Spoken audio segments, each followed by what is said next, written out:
It was a sunny day in November, just a few days away from Thanksgiving, when 5-year-old Alexandra Flores was abducted from this Walmart supercenter in the Lower Valley.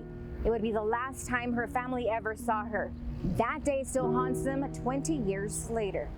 They say time heals everything, but when it comes to a death like the one Alexandra suffered, there's no time that can heal, what she went through, what we as a family went through. A painful day, and a day many across the borderlands still remember vividly. A community grieving as a whole. It was on November 18th, 2001, and my parents had agreed that we were all gonna go shopping for Christmas gifts. They would buy us each a set of clothes and a toy that we'd pick out, and we would put it on layaway. We met up at the layaway, and my dad asked for Alexandra, and we're like, no, she was not with us. My mom had thought that she was with my dad, and vice versa. And then that's when we started looking for her everywhere. Grainy surveillance video capturing the moment this man, David Renteria, lured her out of the store, kidnapping Alexandra. And then next thing you know, my parents come home, and my mom was just sobbing because they came home empty-handed. Just one day after her disappearance on November 19, her lifeless, nude body found under a carport near downtown El Paso with a plastic bag over her head. There's no day that we go without thinking of where she would be right now, what she would look like. All evidence pointing back to David Renteria, convicted of strangling and partially burning her body. Some say, had he been locked up, this may have been prevented when it comes to Alexandra's case. And so that could be true. What I do know is I believe he was on probation at the time. He was a registered sex offender. These are things that should help safeguard the community.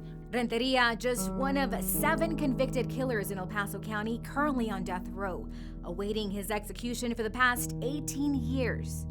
Irving Alvin Davis, sentenced to death back in 2002 and again in 2008 for raping and killing an Anthony teen. And then there's this man, David Leonard Wood, also known as the Desert Killer. Wood, the longest sitting inmate on death row, had been discharged and paroled multiple times dating back to 1977. But it would be the kidnappings and killings of 6 young girls found in the desert, buried near each other, that would keep him locked up, including the death of 15-year-old Desiree Wheatley, her mother recalling the last day she saw her alive. In my mind, I can see it almost like a movie. I can see her walking back. She was walking towards school, and then she turned around, started walking backwards, saying, "Bye, Mom, bye." I said, "Bye, see you later, love you." And she goes, "Love you too." These victims' family members are frustrated with our judicial system. I forgave him already for what he did to her.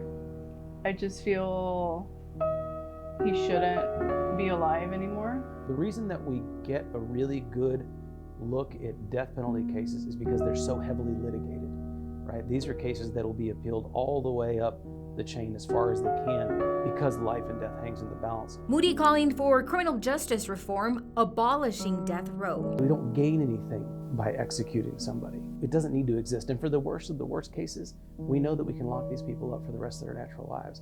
I don't agree with life in prison, just because you're still giving them some sort of hope that they will be out of jail. Though Moody argues the waiting game and appeals re-traumatize families, these victims' families say for them, it is more painful to live knowing their loved one's killer is still breathing.